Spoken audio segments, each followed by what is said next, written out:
우리에게 주시는 하나님의 말씀은 예레미야 22장입니다. 오늘도 이 말씀을 통해서 하나님께서 우리 모두에게 은혜 주시기를 원합니다. 간밤에 평안하셨습니까? 지난 5주 동안 모든 성도님들 고생하셨고요. 그리고 이 새생명 축제가 끝나도 이것은 어떤 프로그램이 아니기 때문에 같이 계속 기도하면서 오신 분들 그리고 오실 분들을 위해서 우리에게 주신 이 사명을 잘 감당하는 우리 교회 되었으면 좋겠습니다. 오늘 본문 안에서 우리가 주의 깊게 살펴볼 한 가지 내용이 있는데요. 그것은 하나님의 마음을 아프게 하는 것이 우리의 본성이라는 사실입니다. 우리는 그런 사람이다. 원래 그런 사람이다 라는 그런 사실이 변하지 않는다는 거예요. 우리 본성이기 때문에. 21절 말씀 한 번만 더 같이 읽어볼까요? 21절입니다. 시작. 내가 평안할 때에 내가 내게 말하였으나 내 말이 나는 듣지 아니하리라 하였나니 내가 어려서부터 내 목소리를 청종하지 아니함이 내 습관이라 라고 말씀합니다. 하나님은 유다를 향해서 그들의 악행, 그러니까 하나님의 말씀을 귀등으로도 듣지 않는다는 것이 너의 습관이다 라고 말씀을 하시는 거예요. 습관의 국어 말 풀이는 두 가지가 있는데요. 하나는 어떤 행위를 오랫동안 되풀이하는 과정에서 저절로 익혀진 행동 방식, 그러니까 자기도 모르게 이렇게 똑같은 일들을 계속 하다 보면 사람들 앞에서도 계속 이렇게 하는 거예요. 그리고 나도 모르게 계속 이걸 하고 있는 거죠. 이 사람이 있든 없든. 이 습관의 두 번째 풀이는 이거예요. 학습된 행위가 되풀이되어 생기는 비교적 고정된 반응 양식. 그러니까 이것도 반복되었다라는 거는 똑같지만 이제 학습된 거죠. 이렇게 자기가 이렇게 배운 거예요. 이 몸에 익힌 거죠. 습관으로 만든 거죠. 뭐 예를 들어서 아침에 일찍 일어나는 습관을 중학생이 갖기가 거의 어렵잖아요. 청년도 어려운데 중고등학생들은 아침에 일찍 일어나는 게 습관이 될 수가 없습니다. 자기 스스로는 누군가 깨워주고 이렇게 하는 게 맞는 거야 가르쳐주고 왜 아침에 일찍 일어나는지 그 당위성이 이 속 안에서 이렇게 명확하게 깨우치는 어떤 시점이 있어야 내가 일찍 일어나야 되겠구나, 일찍 일어나 봐야지, 일주일에 3일이라도 하루라도 일어나 봐야지 하는 어떤 학습된 반복의 결과가 습관으로 남는다는 거죠. 그러니까 뭐 말이 좀 국어 말 뜻도 이렇게 풀이해보고 뭐 어렵게 이야기해봤지만 사실 뭐 습관은 반복된 거예요. 반복되면 습관이 됩니다. 좋은 일이든 나쁜 일이든. 그렇죠? 그래서 제가 예수전도단이라는 단체에서 6개월 동안 훈련 받을 때 3개월은 이제 합숙을 하면서 같이 이렇게 매일 강의를 들었어요.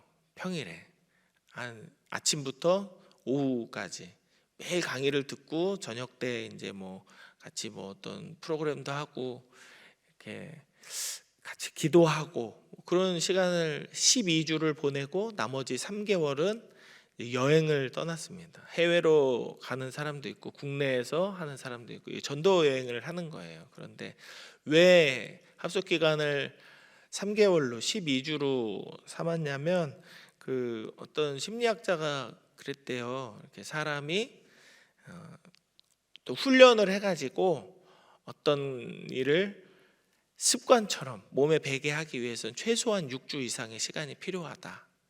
그래서 매일같이 아침에 일어나서 묵상하고 매일같이 아침에 일어나서 운동을 해요. 체조도 하고 뜀박질도 하고.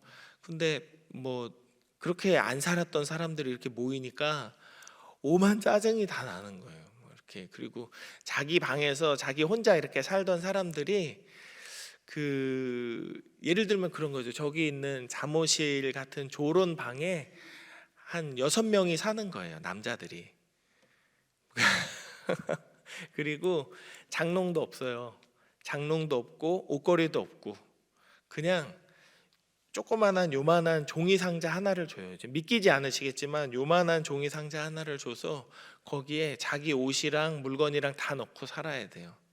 그러니까 저 같은 경우는 들어갈 때도 짐이 거의 없었고 나올 때도 짐이 없었어요. 왜냐하면 등짐 하나에 얇은 그 뭐죠, 담요 까는 거 하나 덮는 거 하나 해서 이렇게 쇼핑백으로 하나 들고 등짐 하나랑 그거 하나랑 기타 하나랑 들고 들어가서 저는 짐이 거의 없었는데, 또 이렇게 남자들인데도 약간 공주같이 사는 사람들이 있어요. 이렇게 두꺼운 요만한 요를 깔지 않은 못 자는 사람들 택배로 막 이렇게 붙여가지고 그러면은 이제 서로 막 관계 싸움을 하거든요. 그렇게 좁은 방에 모여 있으면 뭐 이렇게 처음 만났을 때는 다 이렇게 귀공자 같이 공주 같이 말하고 신앙이 막 아름다운 사람처럼 얘기해. 반가워요. 막 감사합니다. 막 이러다가 한 2, 3일 자고 나면 뒤지게 싸웁니다.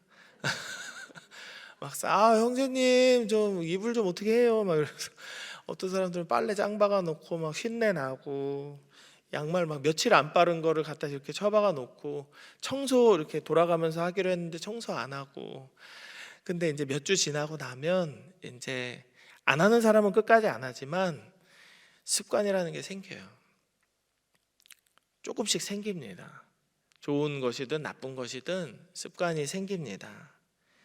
근데 하나님 보시기에 유다의 어떤 이 행태는 어려서부터 습관이었다라고 말씀하는 거죠. 너희가 내 말을 듣지 않고 니들 마음대로 하는 건 어려서부터 너의 습관이었다. 그러니까 하나님께서 보시기에 인간은 선하지 않습니다. 그런데 인간이 만들어질 때부터 악했던 건 아니잖아요. 아담과 하와의 범죄 이후로 이제 생명의 길에서 사망의 길로 들어서게 됐고, 하나님께서 귀하게 만들어 주신 하나님의 형상이 오염되고 얼룩지게 된 것뿐인 거죠. 그래서 인간은 하루아침에 하나님의 손에 의해서 만들어진 모든 피조물 중에서 유일하게 하나님의 형상이었던 존재에서 이제는 하나님의 마음을 가장 아프게 하는 원죄를 가진 그런 존재가 되어버렸습니다. 그런데 그렇게 이 얼룩진 본성을 갖고 있다고 해서 모든 사람이 당연하게 죄를 짓진 않습니다. 적어도 본인의 신앙으로 죄를 거부한 사람들이 있었습니다. 죽지 않고 하늘에 올라간 에녹의 경우가 그렇죠. 창세기 5장 24절을 읽어드립니다. 에녹이 하나님과 동행하더니 하나님이 그를 데려가심으로 세상에 있지 아니하더라. 죽지 않고 하늘에 올라간 사람 3명이잖아요. 한 명은 에녹, 한 명은 엘리야, 죽었다가 살아나셔서 산채로 올라가신 예수님, 이렇게 3명만 죽지 않고 천국을 경험했습니다. 근데 에녹에 대해서 우리가 많은 걸 알진 못해요. 뭐 내용이 거의 없습니다, 성경에. 그런데 이 사람이 죄를 지으려 하지 않았다는 것은 어렵지 않게 우리가 눈치챌 수 있는 일입니다. 왜 그렇게 생각할 수 있을까요? 창세기 4장 7절의 말씀을 읽어드릴게요. 내가 선을 행하면 어찌 낯을 들지 못하겠느냐? 선을 행하지 아니하면 죄가 문에 엎드려 있느니라. 죄가 너를 원하나 너는 죄를 다스릴지니라 라고 하나님께서 가인한테 이야기하는 겁니다. 가인이 자기가 제물 드린 건 안 받고 동생이 드린 제물은 와 하고 하나님이 받으시니까 울구락 푸르락 해가지고, 울구락 불구락인가요? 이게 아무튼 화가 났어요. 막 울퉁불퉁해져 있어요. 그럴 때 하나님께서 이렇게 말씀하시는 거죠. 죄가 문 앞에 엎드려 있지만 너는 죄를 다스려야 한다. 선을 행하지 않을 때, 그러니까 나쁜 마음과 잘못된 마음을 먹게 되면 죄가 우리 문 앞에 앉아 우리를 도사리고 노릴 것이다 라고 말씀하는 거죠. 이건 정말 큰일이 아닐 수 없습니다. 여러분, 오늘 새벽에 일어나서 교회까지 오시는데 몇 번 문을 왔다 갔다 하셨는지 아시나요? 아침에 일어나서 세수하고 시도 한번 하려면은 안방 문 열고 나가죠. 화장실 문 열고 들어가죠. 다시 화장실 문 열고 나오죠. 안방 문 들어가죠. 현관문 열고 나오죠. 아파트 문 열고 나오죠. 교회 앞에 문이 세상에 입구에 2개나 있어. 그리고 여기 본당에 뭐 입구 하나 있고, 여기까지만 오는데도 9개를 열고 들어와야 돼요. 그리고 다시 돌아가야 돼. 나갈 때 한번 뭐 어쩌고 깜빡이야 이렇게 뭐 놓고 왔어 아파트 입구에서. 그러면 또 아파트 거기로 또 들어가야 돼. 그러니까 최소한 하루에 40-50번 이상은 문을 열고 닫고 해야 돼요. 근데 문 앞에 죄가 그만큼 우리를 넘어뜨리려고 기다리고 있다라는 사실을 하나님께서 말씀하시면 얼마나 소름 돋아요. 우리가 죄를 지을 수 있는 환경이 이렇게 지천에 널려 있다. 그리고 수시로 우리에게 다가온다라는 말이죠.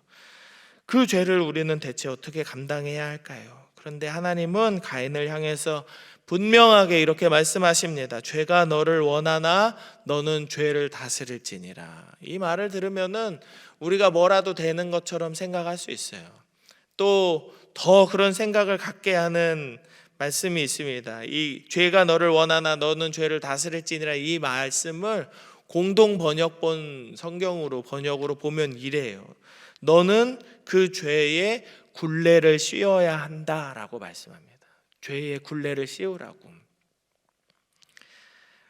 우리가 죄를 다스릴 수 있는 권세를 받았다라는 의미로 저는 생각합니다. 그런데 실제로 죄의 무게와 멍에를 우리 자신의 힘으로 막을 수 있어요, 없어요? 없어요. 없어요. 절대로 없습니다. 제가 여러분을 한 5만 원짜리 한두 장으로 유혹하면 여러분들은 거절할 수 있어요. 거절할 수 있습니다. 그런데 누군가 여러분에게 한 1억, 2억으로 여러분을 유혹하면 여러분 안 흔들릴 자신 있을까요? 그거 뭐 대봐야 알지 뭐 나한테 뭐.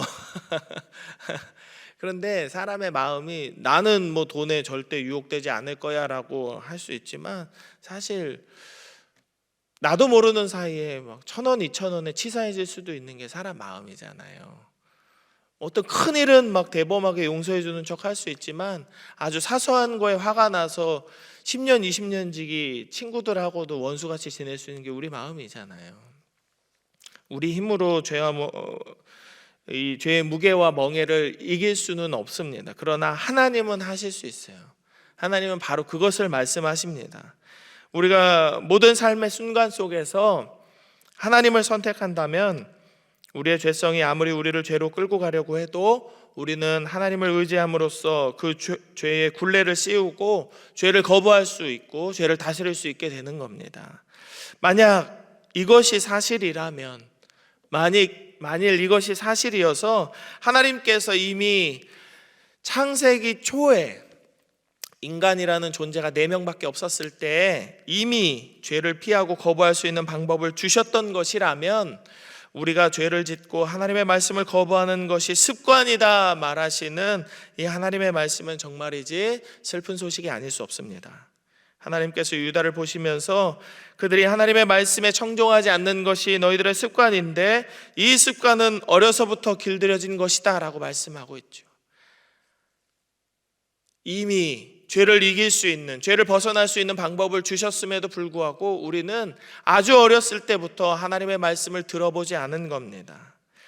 하나님께서 내리는 벌과 저주는 3, 4대까지 내려간다라고 말씀하셔요. 그러나 하나님께서 우리에게 베푸시는 복과 은혜는 1000대까지 내려간다라고 성경은 말씀합니다.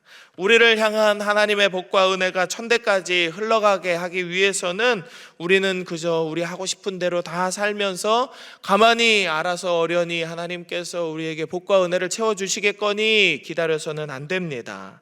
우리의 정욕에 끌려가면서 우리는 하고 싶은 대로 우리의 마음에 닿는 대로 아무렇게나 살아가면서 하나님께서 복만 주시기를 기다리는 것은 양심도 아닌 것이고 그것은 하나님의 질서가 아닌 것이죠. 우리는 우리가 가진 믿음으로 죄를 거부하고 하나님의 말씀을 청종하는 믿음의 삶을 살아야 합니다. 그리고 우리 자녀들이 어려서부터 죄의 습관에 물들지 않도록 그들을 말씀 안에서 양육해야 합니다. 잠언 23장 13절의 말씀을 보면 아이를 훈계하지 아니하려고 하지 말라. 채찍으로 그를 때릴지라도 그가 죽지 아니하리라 라고 말씀합니다. 그래서 저희 딸이 거짓말할 때 제가 그 세탁소에서 주는 얇은 옷걸이를 이렇게 싹 이렇게 해가지고 테이프로 똘똘 말아서 이렇게 때리는 시중을 이렇게 해봤는데 아이고 죽기는커녕 다음번에 또 거짓말하고 이것이 아이고 때리다 제가 죽겠더라고요. 이거 뭐 어떻게 때려야 멍 안 들고 이거 많이 안 아플까 막 그런. 아이고 잘 안 됩니다. 근데 훈계는 가르침을 의미하는 거죠. 아이를 훈계할 때 훈계는 바른 가르침입니다. 이것은 단순히 공부를 가르치거나 도덕을 말하는 것이 아닙니다. 바른 것, 하나님을 경외하고 하나님 뜻에 합당하게 살아가는 것을 가르치는 건데요. 이것을 하기 위해서는 우리가 바른 삶을 살아야 됩니다. 목사님들이 막 수천 번, 수만 번 설교 때 인용했던 이야기인데요. 엄마 꽃게가 새끼 꽃게한테 야 이놈의 자식아 너는 왜 이렇게 삐딱하게 옆으로 걷냐, 이렇게 똑바로 좀 걸어봐. 근데 엄마가 하는 걸 보여주세요. 나 똑바로 봐봐. 이렇게 걸어가는데 엄마처럼 똑바로 걸으라고 아무리 얘기해도 결국에는 엄마 따라가고 아빠 따라가게 되어 있습니다. 참 슬픈 이야기인데요. 그 아버지들이 술을 많이 드시고 엄마를 많이 때렸던 집에서 태어난 이 자녀들은 딸들이 그런 남자를 만날 확률이 아주 높습니다. 익숙하니까. 또 그런 남자를 보면 편안합니다. 그리고 환상을 갖고 있어요. 내가 이 남자를 바꿀 수 있다. 이 남자가 사실은 나쁜 남자가 아닌데 술만 먹으면 그런 거야 라는 그런 생각을 갖고 있대요. 이건 제 얘기가 아니고 심리학 수업을 들을 때나 아니면 책을 읽었을 때 나온 그런 내용들이 다 부모를 따라가게 되어 있습니다. 우리의 신앙은 우리에 대해서 절대 끊어지지 않습니다. 우리의 삶은 우리가 꽥하고 이렇게 죽는 그 순간에 끝나지 않아요. 우리의 삶은 우리의 자녀들에게 이어집니다. 그러니까 우리의 삶은 절대로 함부로 살아서는 안 되는 귀한 선물인 것이죠. 어려서부터 하나님의 말씀을 청종하지 않는 삶이 습관이 되지 않게 하기 위해서는 우리가 먼저 하나님의 말씀을 청종하며 지금부터라도 그런 삶을, 믿음의 삶을 살아야 됩니다. 여러분들이 아무리 연세가 많아도, 아무리 막 지금 80, 90 된 어르신이라 할지라도 여러분들 인생의 남은 날 중에서 오늘이 제일 젊고 제일 어린 날입니다. 이건 변하지 않아요. 신앙생활은 예나 지금이나 그 모양이 아주 단순합니다. 예배 안에서 하나님을 만나고 그분께 영광을 돌리고 우리의 삶에 하나님께서 도우시기를 바라는 간절한 마음으로 기도를 멈추지 않고 또 우리를 보내시는 모든 곳에서 하나님께 순종하며 봉사하는 삶을 사는 것입니다. 그런데 교회 안에서 적어도 여기 새벽 기도에 앉아 있는 분들은 그런 분들이 없죠. 그런데 이제 교회 많은 성도들이 이런 생각을 해요. 아유, 나는 이런 건 안 하고 싶습니다. 나는 저런 일만 하고 싶습니다. 교회에 매이는 것이 싫고 남들 앞에 나서서 눈에 띄는 것이 싫습니다. 왜 저를 앞에 세워가지고 저는 특송도 하기 싫고 아무것도 하기 싫습니다. 그냥 조용히 교회에 앉아서 예배 나오잖아요. 예배 나오니까 나는 앉았다 가겠습니다 하는 등의 모든 생각을 다시 돌아봐야 되겠습니다. 겸손하게 순종합니다. 하나님께 순종해야지 목사들이 하는 말은 순종할 대상이 아닙니다. 그러면 안 됩니다. 하나님께서 세워주신 질서와 권위가 있다면 여러분들에게 함께 합시다 라는 이 권유가 저는 다 따라야 할 말이라고 생각합니다.